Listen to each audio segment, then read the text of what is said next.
Welcome to new episode of strikers Den। आज हम बात करेंगे जी डिफेंस की, स्पेसिफिकली मुay थाई डिफेंस की। आप किसी भी कॉम्बैट स्पोर्ट की बात करें, वेदर वो बॉक्सिंग है, ताइक्वांडो, कराटे, मुay थाई, UFC, तो एक जो बेसिक प्रिंसिपल होता है उसकी डिफेंस का, वो तो शायद वो सिमिलर हो, लेकिन हर गेम के हिसाब से उसका डिफेंस हो सकता है थोड़ा डिफरेंट हो। क्यों जो एक पर्टिकुलर डिफेंस हम बॉक्सिंग में यूज कर सकते हैं, हो सकता है हम मुay थाई में एग्जैक्टली सेम डिफेंस ना यूज कर सकें जो एक बॉक्सिंग में कर सकते हैं। लेट्स सपोज के बॉक्सिंग में इट्स वेरी इजी कि आप डक करते हैं, नीचे जाते हैं अपने आप को डिफेंड करने के लिए, लेकिन मुay थाई में या किक बॉक्सिंग में ये बहुत ज़्यादा रिस्की हो सकता है, क्योंकि आप जब डक करते हैं, आप नीचे जाते हैं तो आप ओपन होते हैं नीज के लिए और किक्स के लिए। सबसे पहले हम बात करते हैं जी ब्लॉकिंग की। Blocking is the most basic जो आपका है वो डिफेंस है, वो ब्लॉकिंग। अगर आप पहला दिन ही किसी बॉक्सिंग जिम में या मुay थाई जिम में जाएंगे तो जो आपको पहला डिफेंस वो सिखाएंगे वो ब्लॉकिंग होगा।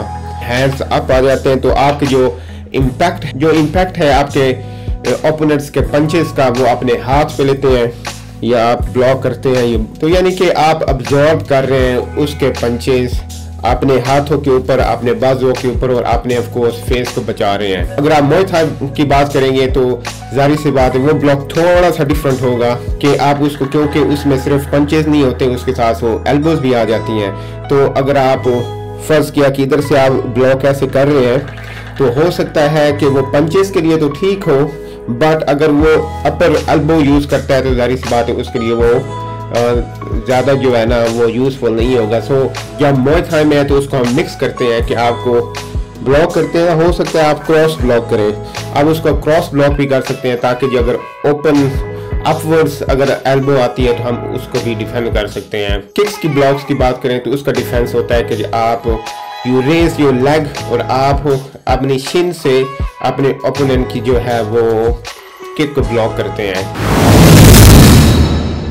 थोड़ी सी टाइमिंग ज़्यादा चाहिए होती है, प्लस आपका बैलेंस होना चाहिए, आपकी टेक्निक होनी चाहिए ब्लॉक करने की अच्छी, क्योंकि अगर आप किक करते हैं, आप ब्लॉक भी करते हैं, और अगर आप ऑफ बैलेंस होते हैं तो इसका मतलब है कि स्टिल आपको जो ओपोनेंट उसने आपको स्कोर कर दिया है, क्योंकि आप बैलेंस पे नहीं थे।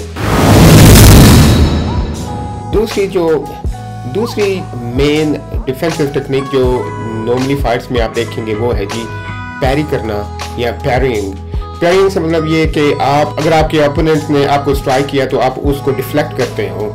तो पंच होगा तो जाहिर सी बात, अगर जैब है तो आप डिफ्लेक्ट करते हो, क्रॉस है तो उसको डिफ्लेक्ट करते हो। तो सेम टाइम अगर मुay थाई की बात करेंगे तो उसमें पुश किक आ जाती है तो आप उसको डिफ्लेक्ट करोगे, किक आ जाती है तो आप उसको पैरी कर सकते हो।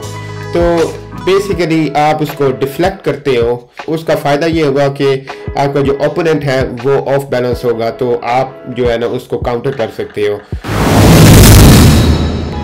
आपको अपने ओपोनेंट को रीड करना पड़ता है कि वो कौन सा स्ट्राइक फेंक रहा है, कि जैब है, क्रॉस है, वो फेक तो नहीं कर रहा, क्योंकि इससे नुकसान ये हो सकता है कि अगर आप ओवर करते हो टू मच तो वो फेक करके आपको कैच कर सकता है। तो पैरिंग करने के लिए अगेन ज़रूरी ये है कि आप उसको बहुत ज़्यादा नहीं करो, आप उसको रीड करो कि जब आपका ओपोनेंट जो है वो कमिट हो जाता है, then you are actually in that split second you are able to read that particular strike, और आप उसको पैरी करते हैं। वो जैब हो, क्रॉस हो, कोई भी वो हो सकता है आपका स्ट्राइक, वो किक भी हो सकती है, तो आप उसको सक्सेसफुली आप उसको पैरी करें या उसको रीडायरेक्ट करें।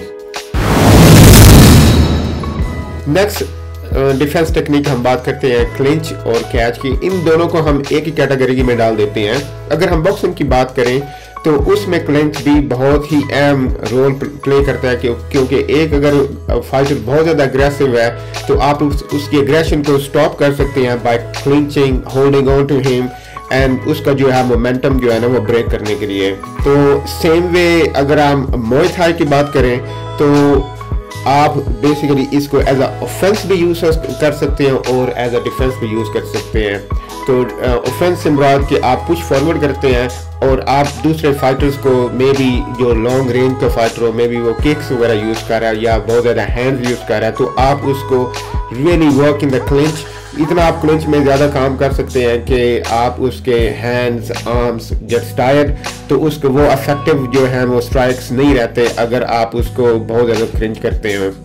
अगर हम कैच की बात करें तो मुay थाई में तो आप उसको किक्स को कैच करके आप उसको स्वीप कर सकते हैं, जारी सी बात है आप अपने ओपोनेंट को ड्रॉप कर सकते हैं। तो वो उनकी अगर एक लॉन्ग रेंज फाइटर आपको किक्स कर रहा है तो बेस्ट वे है कि आप उसको कैच करें, उसको बार बार उसको कैच करें, उसकी किक्स को उसको ड्रॉप करें, तो उसको आप पुट ऑफ करते हैं कि वो जो है ना और ज़्यादा किक्स ना करें। तो अगर आप किक्स जो है बार बार कैच कर रहे हैं तो अगर आपका ओपोनेंट अगेन आपको फेक करता है तो आप बहुत ज़्यादा हैंड्स को यूज़ करने की कोशिश करते हैं और अपना गार्ड ड्रॉप करते हैं तो वो फेक करके उसको वो आ सकता है किसी और स्ट्राइक से। और वही क्लिंचिंग गेम, अगर आप क्लिंच कर रहे हैं किसी एक फाइटर को, अगर आप क्लिंच कर रहे हैं उसको कंट्रोल करने के लिए, उसको स्लो डाउन करने के लिए, लेकिन अगर उसकी क्लिंच गेम आपसे ज़्यादा अच्छी है तो ये पर्टिकुलर जो टेक्निक है जो है डिफेंस टेक्निक की, ये बैकफायर करेगी, तो ये आपको ही लेने के देने पड़ जाएंगे। तो हर जो टेक्निक है उसका एक फ़ायदा भी है और एक नुकसान भी है, लेकिन वो आपको एज अ फाइटर आपको पता होना चाहिए कि आपका क्या स्ट्रेंथ, आपकी क्या स्ट्रेंथ है और आपने कौन सी टेक्निक कहाँ पे कैसे यूज़ करनी है।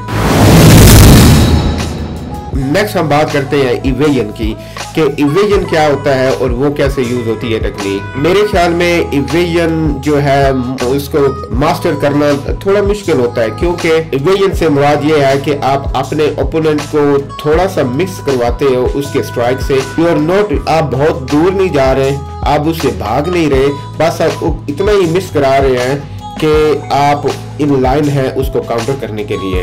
इवेजन को फर्दर ब्रेक डाउन करें तो उसमें यानी कि आ सकता है स्लिप भी हो सकता है, उसमें डकिंग भी आ सकता है, आप उसको थोड़ा सा स्टेप बैक भी कर सकते हैं, तो लेकिन still you are in the position to counter back again. Evasion के लिए आपके जो रिफ्लेक्सेस हैं वो बहुत ज़्यादा जो है ना स्ट्रॉन्ग होने चाहिए, आपकी टाइमिंग बहुत अच्छी होनी चाहिए, क्योंकि अगर आपकी टाइमिंग ठीक नहीं होगी या आपके रिफ्लेक्सेस ज़्यादा तेज़ नहीं है तो अगर आप इसको यूज़ करने की कोशिश करेंगे तो आप हमेशा जो है ना वो लेट होंगे, और भी उससे पहले कि आप उसको मिस करें या पीछे हैं तो you already basically got hit. चलो जी, हम जो नेक्स्ट डिफेंसिव टेक्निक की बात करेंगे वो है जी अवॉइडेंस, आपको कहें या उसको आप फुटवर्क भी कह सकते हैं। सो अवॉइडेंस से मतलब ये है कि आप आउट ऑफ रेंज, उसमें आप अपना फुटवर्क यूज करते हैं तो go out of range. Avoidance का जो मेन मकसद है कि आप टोटली अवॉइड करते हैं और आप अपने ओपोनेंट के रेंज में नहीं होते कि वो आपको स्ट्राइक करे। इसके लिए आपको बहुत अच्छा फुटवर्क चाहिए होता है कि आप मूव फॉरवर्ड करते हैं, मूव बैकवर्ड करते हैं, साइड स्टेप्स होते हैं। ये नॉर्मली उन लोगों को सूट करता है जो काउंटर फाइटर्स होते हैं, जो मूव्स बहुत ज़्यादा करते हैं, और जब आपका जो अपोनेंट होता है वो डेस्परेट हो के ओवर कमिट करता है और आपको फॉलो करता है तो normally you make them miss and make them पे। तो आप बाहर होते हैं, अंदर आते हैं, आप उसको स्ट्राइक करते हैं, फिर आप मूव करते हैं। तो इसमें फुटवर्क एसेंशियल है। ये मुay थाई में भी यूज होता है, ये UFC में भी ये डिफेंस यूज होगी और ऑफ कोर्स बॉक्सिंग में भी होगी। लेकिन इसके लिए आपको काफ़ी ज़्यादा कार्डियो चाहिए, मतलब कि आपकी जो फिटनेस है वो ऑन पॉइंट हो, कि आप मूव कर सकते हो, आप स्ट्राइक कर सकते हो और फिर आप मूव कर सकते हो। क्योंकि नॉर्मली ये होता है कि जो बंदा ज़्यादा मूव करता है और अवॉइड करता है तो ऑटोमेटिकली जो ओपोनेंट है वो ज़्यादा आगे पुश करना शुरू कर देता है। अगर आपका कार्डियो अच्छा नहीं है तो डेफिनेटली वो आपको क्लोज डाउन करेगा and then you are in trouble. So इसके लिए आपको शार्प स्ट्राइक्स चाहिए, आपका फुटवर्क अच्छा चाहिए, आपका जो है कार्डियो बहुत अच्छा चाहिए।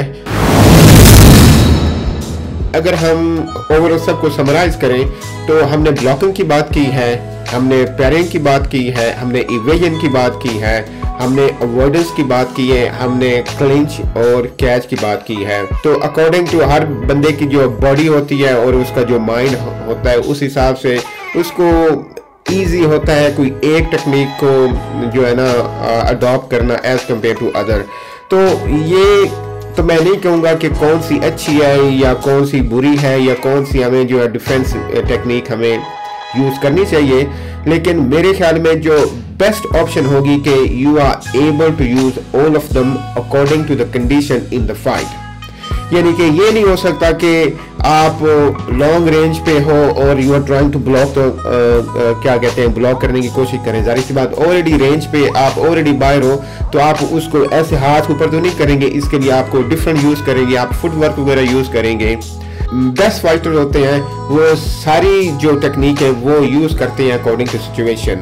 तो इसलिए आपको बेसिकली अपनी ट्रेनिंग सेशंस में इन छोटी छोटी जो डिफरेंट टेक्निक्स को उसको यूज़ करना चाहिए और फिर उसको प्रैक्टिस करना चाहिए। शैडो बॉक्सिंग में प्रैक्टिस करें और फिर आपको जो स्पारिंग है, स्पारिंग को कीप इट टू 20% 30% पावर, ताकि जो है ना आप सर्वाइवल मोड में ना हो कि you always trying to protect yourself and you scared. तो आप अपनी जो टेक्निक्स है उसको आप यूज़ करें। तो इसके लिए बेस्ट वे वही होता है कि पहले आप उसको पैड वर्क में हो या अपनी टेक्निकल सेशंस में उसको यूज़ करें, फिर उसको आप लेके जाएंगे स्पारिंग सेशंस में एंड और फिर आप डिफरेंट जो टेक्निक्स है उसको यूज़ करें, ताकि कल को जब आपकी फाइट हो then you can use automatically जो भी होनी चाहिए अकॉर्डिंग टू द सिचुएशन। चलो जी, आज के लिए इतना ही। अगर आपको ये वीडियोस पसंद आती हैं तो please be part of the team and do let me know कि आप मेरी जो वीडियो है वो आपको अच्छी लग रही हैं। तो थोड़ी सी मुझे भी मोटिवेशन मिलती है कि आप लोग ये वीडियोस देख रहे हैं, सो गिव मी मोटिवेशन कि मैं और वीडियोस बनाएं। आज के लिए इतना ही, फिर मुलाकात होगी। Take care, until next time, bye.